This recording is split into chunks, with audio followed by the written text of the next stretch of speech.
Hi and welcome to another Reeling Back the Years, and this is episode 9. But before I start, if you like the videos, please give them a like, hit that notification bell icon, and of course subscribe to the channel, because it really helps to get the videos and this series out there to other like-minded anglers.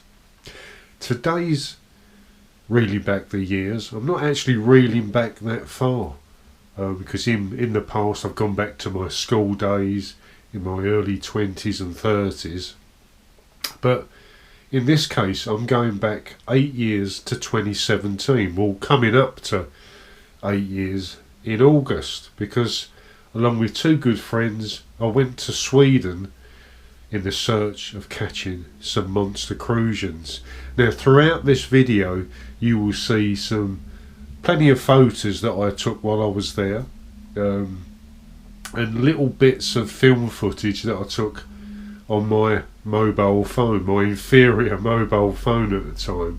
If only I had had my GoPros with me, wow, it would have made for an absolutely brilliant video. But the trip turned out to be really, I guess, a trip in a lifetime. It was an amazing time, and this is the story behind that trip.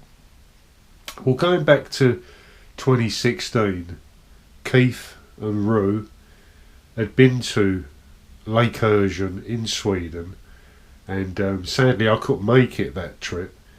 But I said, well, if you have a good one and you have a good time, then, and you want to go back again, I'll go with you the following year.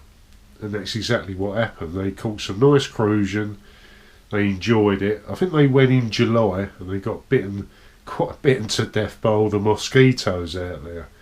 So the following year, 2017, it was decided we go in August. So it was all booked through. Keith booked it all through with John Erickson, who owns the fishery out there, and what an amazing place, an absolutely amazing place. The journey was a bit of a mission. I mean, so we set off, I think we were there for 4 days, Tuesday to Friday was our trip, and Keith and Rhu picked me up from my home on the way through down to Gatwick Airport, where we were going to fly out to, I think we went with Norwegian Airlines, and then we were then going to fly out to Stockholm, and that's exactly what we did. So we checked in, took the flight across to Stockholm, and it was a short flight, probably just over an hour, and then when we got to Stockholm we collected all our bits, and then we had to pick up a coach that was just a short journey, probably too long to walk with all our stuff, and then go to, I think it was Eurostar, to pick up a hire vehicle and the state car big enough for 3 of us and all our tackle.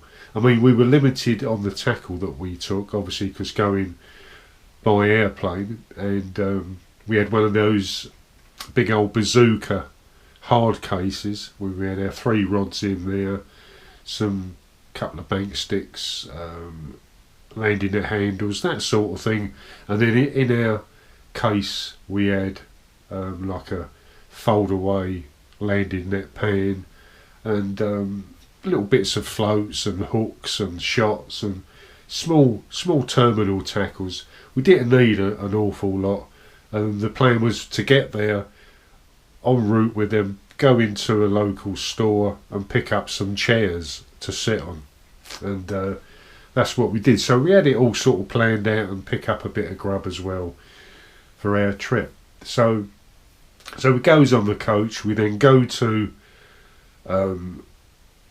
pick up the hire car, and then we have about an hour and 45 minute journey to where we're staying, and which was a little villa called Villa Asper, which was perfect for the 3 of us, and then that was about 35 to 40 minutes away from Lake Ursjon. So in the morning we would travel backwards and forwards to the villa, to the fishery. So if you're thinking of going to Lake Ursjon, you know, you might find this information a bit useful.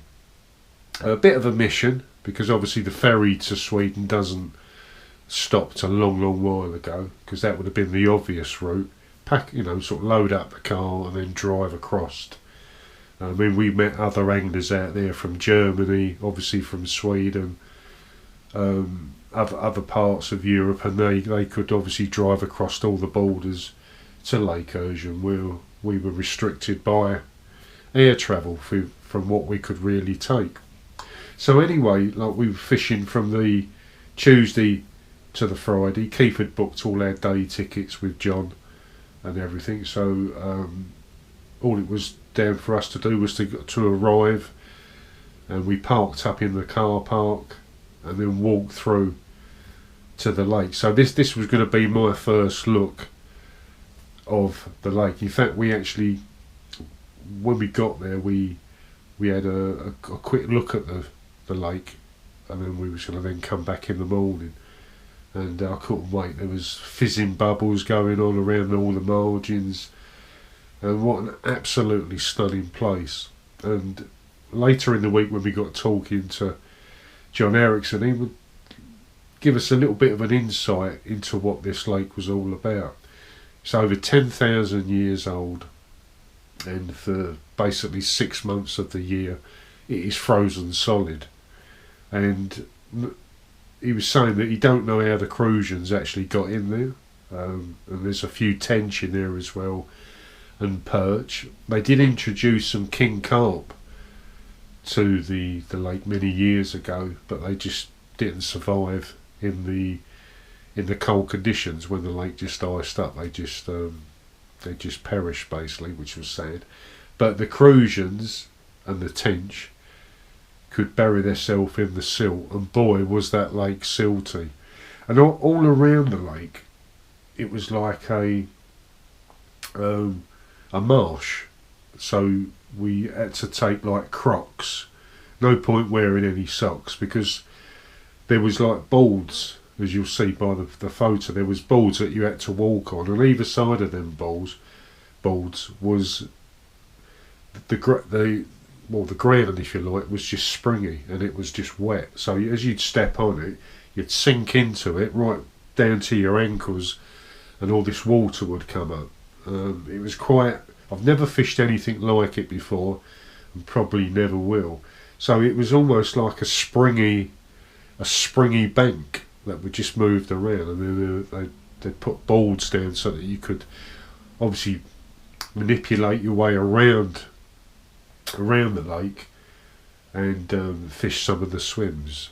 So even that was just unique. I'd never come across anything like that before, and so it just was an incredible place. I mean, Crucian wise, world record Crucians had come out of there, or it was said to be, and we'd seen all the photos of Crucians that absolutely smashes our Crucian record. I think our Crucian record at the moment now is 4:14, 4:11, 4:14, something like that. But at the time it was like, I think it was about £4.10 when we went out there, and they were catching Crucians to £6 plus, like big sixes. I mean, that's monster fish, absolutely monsters. And the water was very like peaty, so we fished sweet corn because that was the main bait to use. And when you dropped it into the water, so it went like a yellow piece of sweet corn, and as you dropped it into the water it went red, and then you lift it back out and it's yellow again. That's how the water clarity was. It was like a reddy peaty colour. And on the last day I thought, how deep is this peat? So I got me landing at end when I started pushing it into the peaty bottom, and I couldn't touch bottom. I'd pushed in about 10 foot of me landing at handle, and I hadn't touched bottom at all. So no wonder the Crucians could bury themselves in there. and survive the harsh winters that they get. So anyway, fishing wise, there was, like I say, there was Rhu, Keith and myself, and then there was a couple of other anglers called Frederick from Sweden, and then there was Percy, who was there for the whole week. He was already there. He was a bit further around, and he hadn't had any bites, and I think Frederick was finding it tough going as well. And I don't think we caught on our first trip, on our first session. So we moved around a little bit, and then on the second morning I was just setting up my rod, and my rod was 13 foot Preston Innovation Sentient, which I've now broken the tip off. Never mind, that's another story. And then I had a little downward match reel, 4 pound main line, and then sort of size 16 to 14 hooks, and fine sort of 0.7 diameter hook links, fairly light. And float wise, I just used a pole float, and it's like I was using it like a little running pole float with minimal shot on it. And because the word was these Crucians were very finicky. I mean, they're finicky species anyway, but these were finicky. I mean, your float would be there and they'd be fizzing all around you, and there wouldn't be a lot of food going in. We didn't put a lot of food in, just flicked a few grains of corn, and it would almost be erupting, and yet your float would just sit there, nothing at all. So anyway, second morning I'm just setting me rod up, and then I hear a little voice behind me. It says, "Excuse me," in a Swedish accent, could you help weigh this fish in for me?" And I turned around, and it was a chap called Frederick. "Hello mate, yes of course. What have you caught?" He said, "I've caught a Crucian." I said, "Oh right, lovely, okay." And Rhu followed me back. Keith carried on setting up, and we walked back, and he'd obviously got his fish in his net pan, and he lifted up his net pan and plumped it onto the unhooking mat, and my eyes nearly popped out my head, because this was just an enormous Crucian. And as you can see, I took a little bit of film footage, a bit of dodgy film footage, because it wasn't a great phone I was using at the time. And as you can see, it was an enormous Crucian Carp that would have smashed the British record out of sight. It was like 2.4 kilos. It was just an enormous fish. And and I said to Frederick, "Is that a PB?" And he turned around and said, "That is the first Crucian that I've ever caught." Because although there's big Crucians in Sweden, there's not many waters that hold the Crucian, or not that they know of anyway. And he went to Ursjon specifically to catch a big Crucian, and boy, he certainly did. And as you can see by the photo and the film footage, what an incredible looking Crucian that was. And because of the colour of the water, they were extremely dark fish. I suppose they're almost been stained by this peaty water that they basically lived in. Quite incredible. So to see that fish was just made the trip. It certainly did. I'd never seen anything like it. It was a pleasure to witness something like that, and I touched it, stroked it, because I think, wow, this is a fish that would send shockwaves back home in the UK. If someone caught a fish that big, I think it was £5.7 it equates to, then everyone would be jumping up and down. You know, amazing fish, brilliant. So anyway, later that day, Frederick packed up. I think he was only there for 2 or 3 days. He'd got what he wanted. He was a happy man. He went, and then I moved into that swim. It did have a name. I can't remember the name of it, obviously in Swedish. And so I moved into that swim.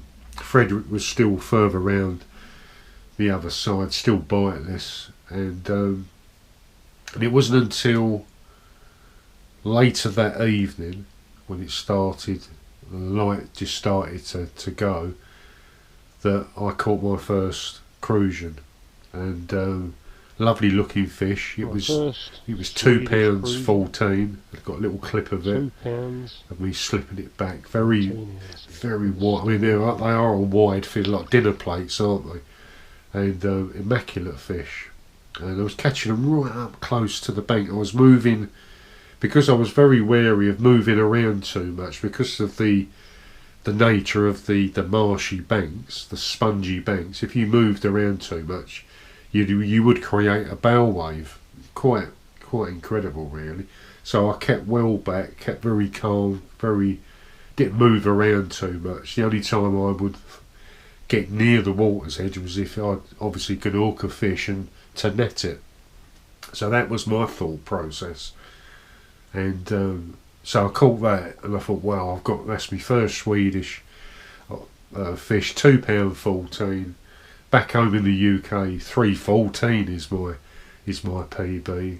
It was then, it still is now, and hopefully one day I'll get to beat that. So I broke the ice. Keith also caught his first Crucian of the trip as well, and Rhu had a couple of missed bites. So it was looking promising, and then we come back the following morning, and I thought to myself, right, I'm going to stand right back, and I'm going to just flick. Remember, I'm using a little tiny pole float. I'm going to flick it out, because I just had a feeling that after a night of no one moving about, the fish may be on the feed early morning. So we got there just after first light, and I flicked it out, and I had a bite straight away. Struck, because the float just sort of settled, and then it just went dump like that. I struck, the rod bent over. Got one. What, already? Yeah. And in the net, and that was a much bigger fish. And that weighed £3 16. The old heart was banging, so I'm thinking, well, is it one of the big old monsters in there? And £3 6, lovely looking fish. It really was incredible fish. And so Rhu come down, weighed it, took a couple of nice photos of it, and I slipped that back, and I had no other bites that day, and yet my swim was like a jacuzzi. It was just fizzing away like a good one.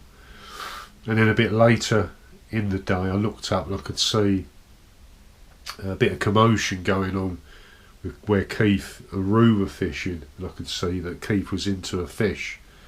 And so I quickly picked up my Nikon, my camera, and pulled my rod in, shot off round the side, and I was taking a few snaps, as you can see, of Rhu getting ready to net a fish for Keith. And when he looked at it, he was well excited. He was going, "This is the one I've come for." And I think, wow, how big's this? And we weighed it, and it was £4 1 ounces, and Keith had set himself a target of catching a Crucian over £4, and he'd done it, £4 1. What an absolutely brilliant fish that was. We took photos, and Keith couldn't resist giving it a little peck, and before he put the fish back. And what a great trip it was turning out to be. It was absolutely fantastic. So then on to the following day. So by now, the following day, this would have been on a Thursday, and so Keith was on two Crucians. I'd had 2 Crucians. Rhu was having a bit of a mare, actually. He'd lost a couple of Crucians, and we were feeling a bit for him. We wanted him to go all this way, all this, expense, and all the travelling and all the preparation, and to lose, I think he'd lost a couple of fish by then.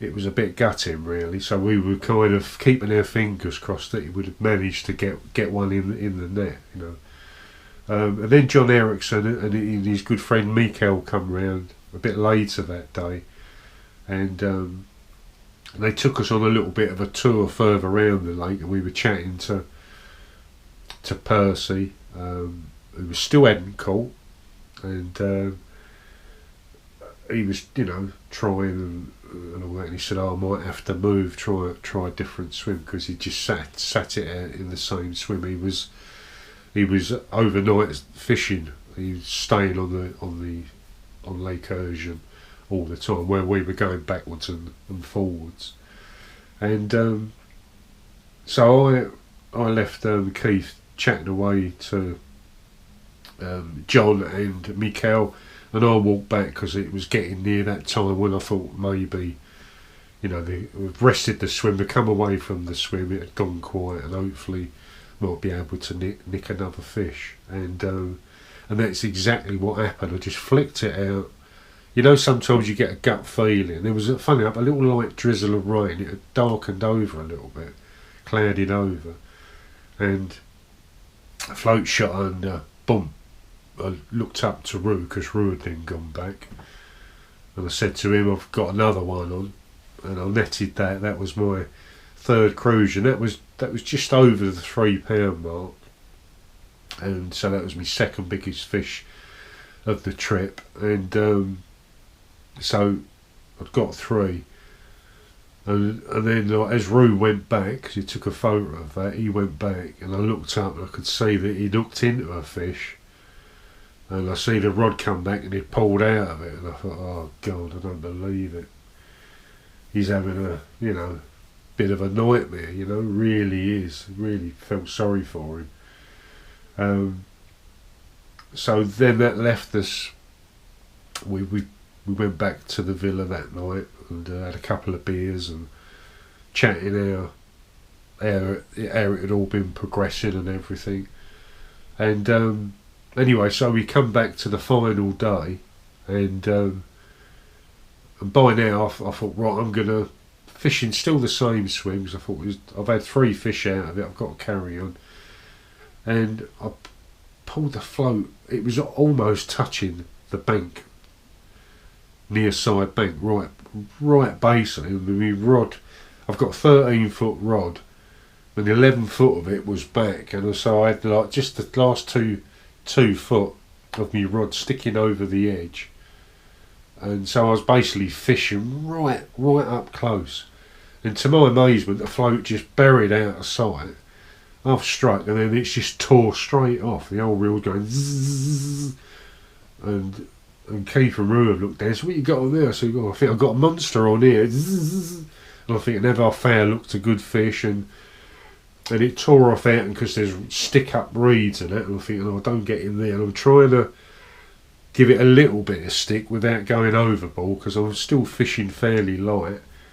And I managed to calm it down a bit, and anyway, after a while I got a glimpse of it, and I said, I think it's one of those tench. There's not many tench in the lake, and I slipped the net under it, and it was a 6 pound 6 ounce Swedish tench, and what a fish that was. It had great big, its fins were like my hand, massive, absolute big old paddles on it. No wonder it generated a load of speed, and when it took off, and I mean I would probably hooked it in about 2.5 foot of water, so it just belted straight off on a piece of corn again.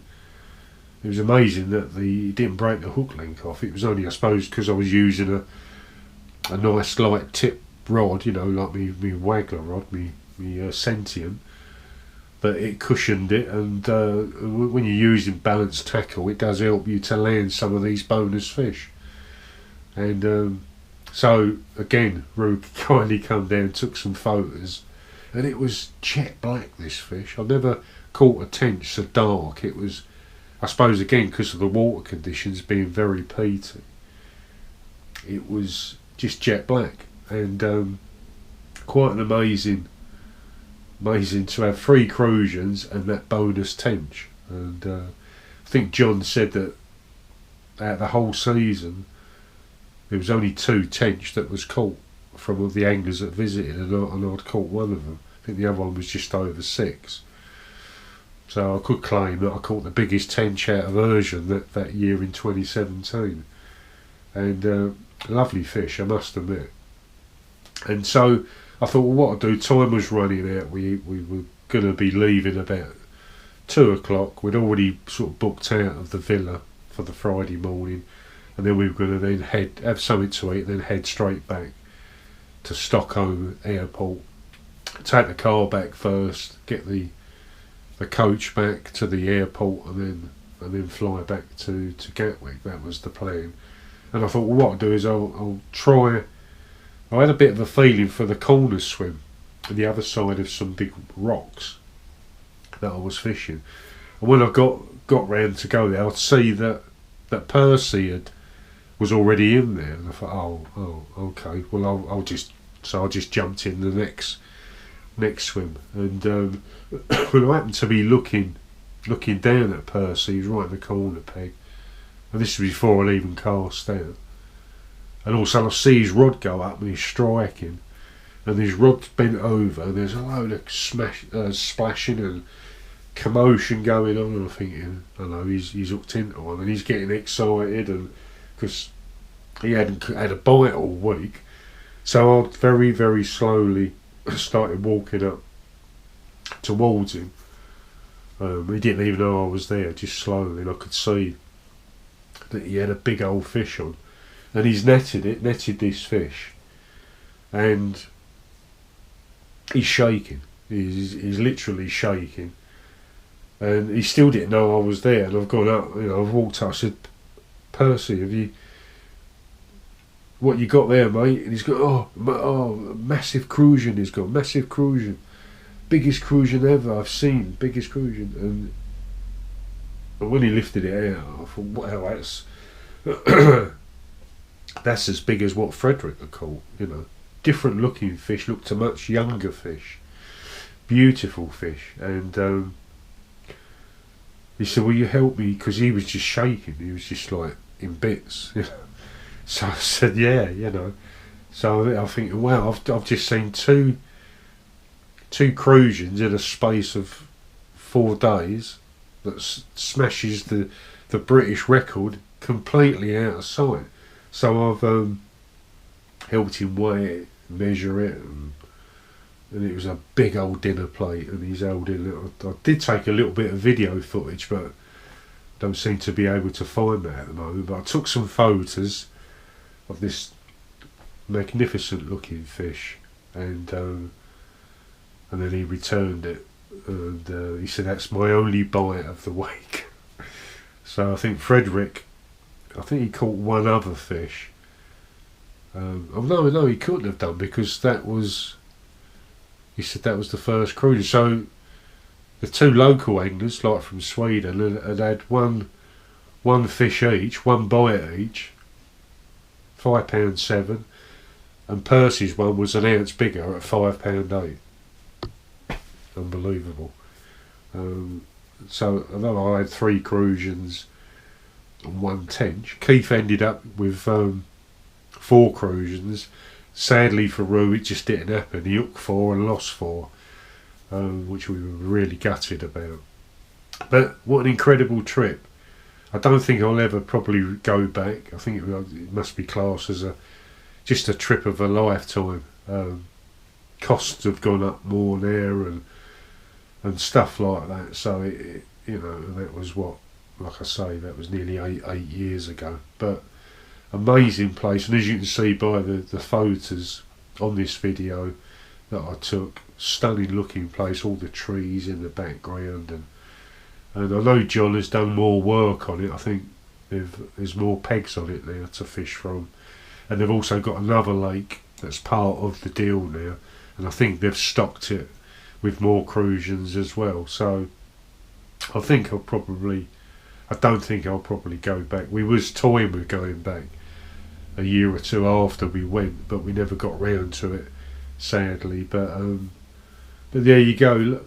Happy memories of a fantastic trip, and sadly, of course, Keith, he's no longer with us now. So it was like it's a trip that brings back a lot of memories in not just a happy way but in a sad way as well, because we lost Keith last year in June after a very short illness. He was fine up till April and we lost him in June. Sadly missed. It's a great bloke, but as you can see by the story I've told, got fantastic memories of Keith, and I'm sure Rhu you know, has got special memories of that trip as well, even though it didn't work out for him sort of fish wise. We still had a great trip, we still had a good time with one of our you know, our fishing buddies that's no longer with us, but we'll, you know, we think we remind him through trips like that with a lot of affection. And we had lots of other great trips with Keith as well over the years. So there you go. That was my latest episode, my latest story on catching some monster crucians, and for me personally, witnessing those enormous fish. It was just something that will always live with me, because the crucians are my sort of favourite species to fish for, and as many anglers know, there's not many lakes about, especially in the UK, that holds sort of true crucians. A lot of people think they've caught a crucian, but they're not. They're a bit of an hybrid. But there is a few. I mean, Marsh Farm in Godalming has got true crucians in there as well. And there is a few other places as well. But there you go. I hope you've enjoyed this little reeling back the years, the hunt for monster crucians, and give it a like. Please subscribe to the channel, and I'll see you again some other time on Reeling Back the Years.